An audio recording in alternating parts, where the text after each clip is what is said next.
Welcome to the season of the woodworker! This guy's crazy. Sorry, I get a little overzealous about woodworking.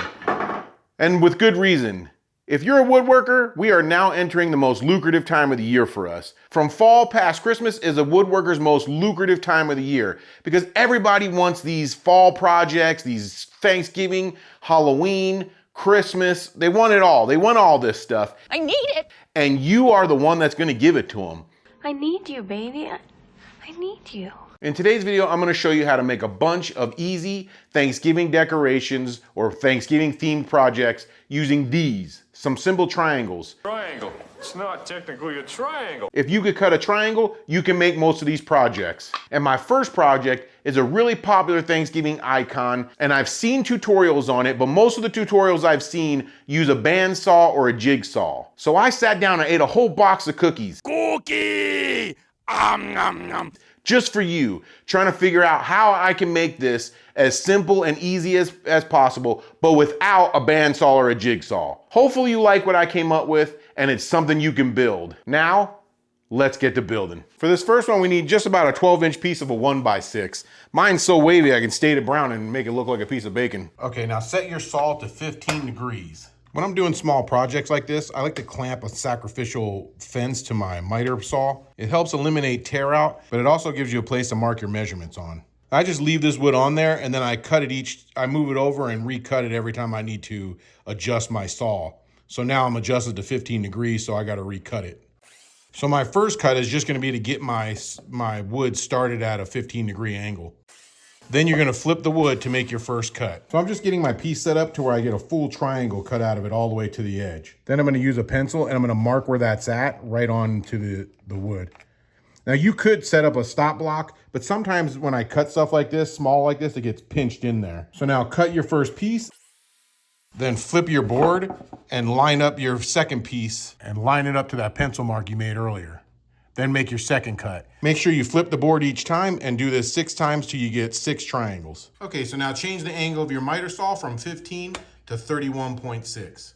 If you use a sacrificial fence, you're gonna have to cut into it now.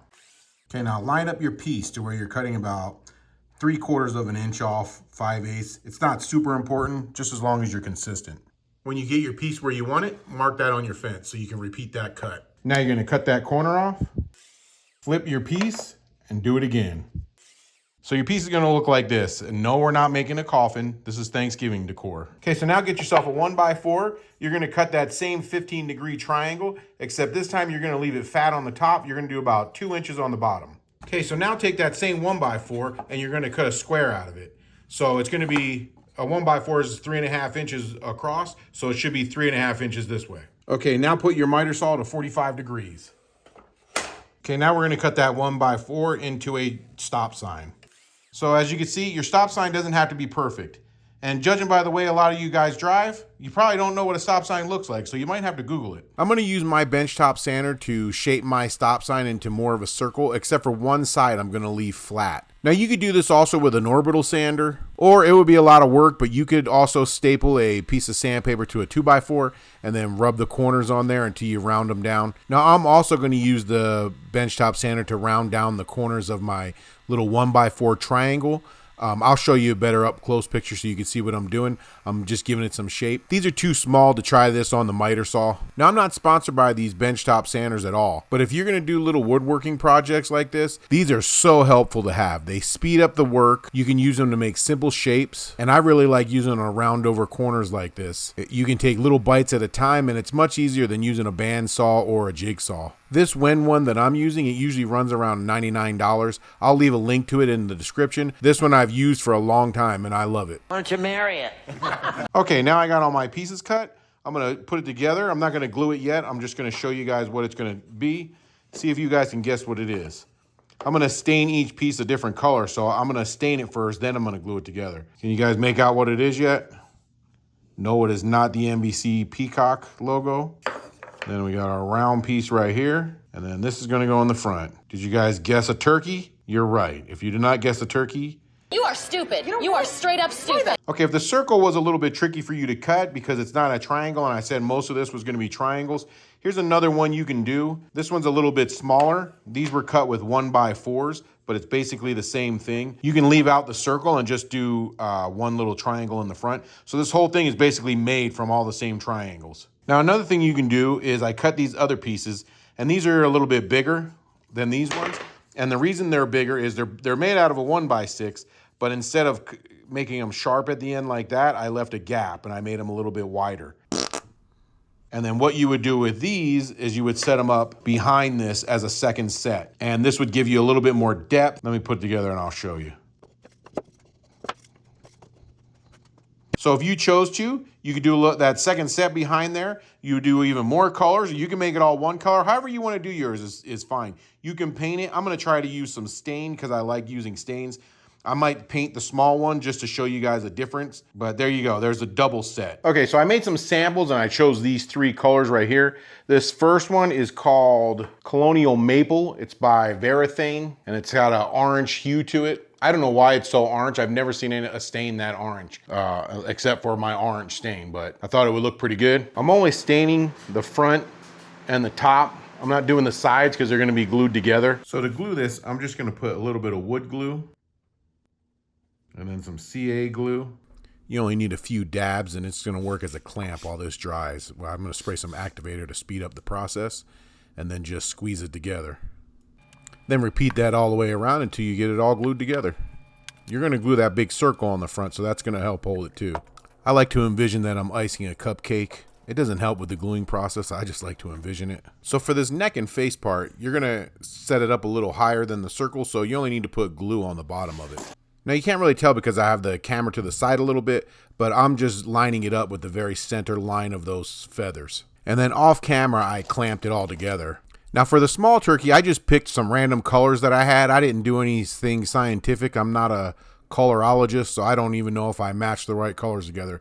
But I knew I wanted a blue. I like when they put these different blues into the fall color schemes. I think it looks good, but I don't know if it's a specific blue that they use. What do I know? I just make stuff out of wood. I was gonna do the body with this teddy bear brown, but my paint dried up and it's really hard to squeeze out. I can barely squeeze it out. Oh. Yeah, it's too dried up, I think. Okay, so I ended up doing the body with what's called chocolate. But man, this is making me want a Dove bar. I just want to bite this thing. Man, I'm fat. Okay, so there's a lot of different ways to do faces on these. I'll show you a couple of them. One thing you can use is vinyl. It's the same stuff people use to make those funny car decals or stickers. I use it to make my jack-o'-lanterns and the peaks for my mountains. They sell it at most arts and crafts stores and even Walmart for less than $5. I'll put a link in the description. Then you can cut whatever shape out of it you want, either using scissors or an X-Acto knife. Another thing you can use is polymer clay. Polymer clay can be shaped into anything you want, and then you put it in your regular kitchen oven on a low heat to harden it. They also sell polymer clay at Walmart for less than $5. I used polymer clay to make my beak and my turkey sack. I just balled it up like a booger and then flattened it with a ruler. Then I just cut it into a triangle with that same ruler. And bam, turkey nose. Okay, so another way you can make the beak and a little giblet is this wood right here. This is the same wood I use in my laser engraver and cutter thing. You can see I used it to cut out the leaf napkin holders before. You don't have to have a laser engraver to cut this stuff. You can use one of these. It's a coping saw. And this will cut through this very easily. I'll show you how to do it. Okay, so I clamped it to my workbench so it doesn't move all over the place. I put some masking tape so I don't have any tear out. And I drew a little giblet on the masking tape. So let's see if I can cut this out easily. Sorry guys, I apologize for this footage. I had another camera facing the front, but I forgot to hit record, so now you just get to see the top of my hand. There you go, there's one giblet. I just need to paint it. Now I'm gonna make a triangle. This one I'm gonna cut out with a pool saw.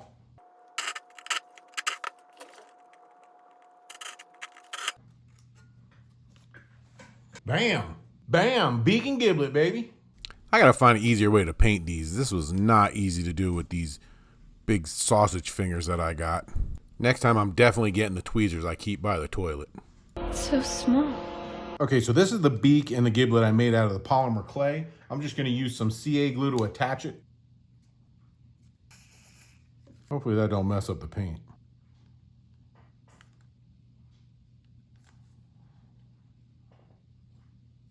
Normally I would have clear coated first, but I don't have time to wait. So if you do it, I would clear coat first because you see how I kind of left a ring on the paint? It might go away, I don't know. Then for the eyes, I'm just gonna use this Sharpie marker. It's a white marker. I did some practice runs. Sometimes it's hard to do this stuff while I'm filming because the camera's blocking me. Eyes might be a little crooked. It looks like he's looking to the left. Then I just put 2 black dots with a Sharpie marker. Of course he looks scared. It's almost Thanksgiving. Then I did the same exact thing with the other turkey with the giblets and beak that I made out of wood. Look. That is so cute. Okay, so that's our finished turkey, and I left it up like that because I want to show you another thing you can make with this same shape. If you were to go all the way into a circle and then move this circle to the center, you can make a sunflower. You can make a half a sunflower if you had that cut in half and leave it sitting on the table like that, like it's popping up. If you guys can think of anything else, let me know in the comments. Here is T-Stain in his natural fall habitat. That's what I named him, T-Stain. A lot of people in my comments asking about the candy corns I make and how I do it. So I'm gonna give you a quick rundown for anybody that wants to know how to do it. And I'll share the paint colors that I use too. For the candy corns, I put my saw at the 22.5 degree angle. Then I round over all the points on my benchtop sander, but like I always say, you can use any kind of sanding you want. So these are the 3 colors I use for mine. I use a light yellow, a regular orange, and a white. Now, I'm no candy cornologist or anything. I'm just a guy pretending he's a woodworker on YouTube. So I don't know if these are the right colors. This is just, I looked in my paint and I was like, oh, these colors look good. And that's what I used. One thing I do is I'm sorry. One thing I do is I do the orange last because I do the orange is dark enough to cover the white and the yellow. Or if you do it the other way around, the white won't cover the yellow and the yellow won't cover. I said that all messed up. You know what I'm trying to say. Okay, so here's 3 different sizes. This is the 1x4. This is the 1x6 I just made. And that is the 1x8. Okay, sticking with our triangle theme, I got one more for you. This is the same triangle that we used to make our turkey, but we didn't take the corners off, obviously. Let me show you what you can make with one of these. Okay, this paint is Pure Pumpkin by Craftsmart. You guys are gonna be like, dang, this guy really is a fatty McCracken when you figure out what this is. All my fellow chubsters, they're like, oh, we already know what this is because we see food in everything. Okay, I'm painting everything except for the back part, not the bottom, but the back part, the wide part. I'm gonna glue something back there so I don't want the paint to mess it up. Okay, so I had this scrap cut off from a piece of wood that I trimmed it off of. And then I cut it at the 15 degree angle, the same as this. And I'm gonna glue it on the back. Another way you could do this is just mask it off and then paint it a different color. I just thought this would look kind of cool. I wanted to try this. Then I just did a little CA glue to hold it in place until the wood glue dried. And now as an added cherry on top, or should I say whipped cream? Sorry, that was a dumb dad joke. I'm just gonna glue a cotton ball to the top of it. And if you can't guess what that is, ooh, you need some help. Another idea is you can drill a hole in the back and put one of those fake candles in it. And then you put the cotton over top of it and it kind of glows. Okay, so we can't afford those fancy Costco pumpkin pies, so we serve wooden ones at my house. And here's Gary Giblet just chilling. All right, my last project is super easy. All you need is a 12-inch 1x6 and about a 9-inch 1x2. And then I'm gonna run mine over the sander just to clean up the edges and bring out the wood grain. A lot of people don't like to sand theirs or they don't sand it. And I guess to make it look more rustic, but I really like to make the wood grain pop. So you can do yours however you want. You do you, wood boo. We're basically making a scarecrow head. And this is gonna be the hat. A lot of people put it crooked like this to give it a little character. You can do that too, that's what I'm gonna do. Or you can leave yours straight. I'm just gonna put a little wood glue and then I'm gonna pin nail mine. You don't have to pin nail yours if you wanna wait for the glue to dry, but I wanna keep moving with this. I got these silicone glue brushes off of Amazon. They really beat using your finger. I'll leave a link in the description if anybody wants to get a pair. It would help if I put the hose on my nail gun. There you go, now I'm gonna stain the hat. I'm using this dark walnut. It's one of my favorite stain colors, but sometimes when you put it on pine, it comes out blotchy. If you don't use a preconditioner, or what is it, a stain conditioner, whatever they call that stuff. But when I use the stain conditioner, it doesn't come out as dark. I'm making this scarecrow for my older sister. She looks much older than me. And I always feel bad because I got all the talent and the looks in the family. But she's the only one in the family that actually watches my YouTube videos. Even my daughter, who watches everything on YouTube, she doesn't watch regular TV at all, doesn't watch my YouTube videos. So, since my older sister supports my channel, and I love her, I'll make her a scarecrow head. Now I'm just using these little circle templates I have to lightly mark out where the eyes are going to be. Then I'm just using this white paint marker to fill it all in.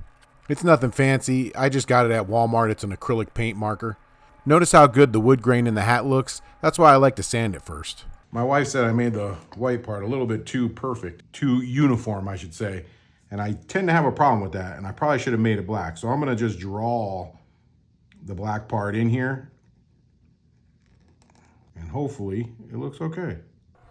Let me just point out, only a wife would tell you did something too perfect. That's just too good. How's that, guys? Did I fix it? Does it look like he's on crack? He's a crack crow. There you go, I fixed it. Does it look better? I think it looks good. Or doesn't look like he's too cracked out, like his eyes are all big? No, he looks scared, like a scarecrow does. Yeah, there you go. All right, so I'm gonna glue this part on for a nose. I saw a lot of people paint ones on. I'm like, hey, I can make one. And then I'm just gonna do this for the face. So I'm gonna, hopefully I don't mess this up. And then you're supposed to do like stitches. It's kind of bleeding. What do you guys think? I have that right about there. Okay, then for the back, I'm just gonna mark the center, which is about 2 3/4, a little shy of that. And I'm gonna put one of these. Here's a trick if you got fingers as thick as kibasi. I just hold the nail with a needle nose pliers. There you go, hung it on the wall. My wife gave it a little bit of a personal touch. Helped fix up this sad sack with the weird face, just like she did with me.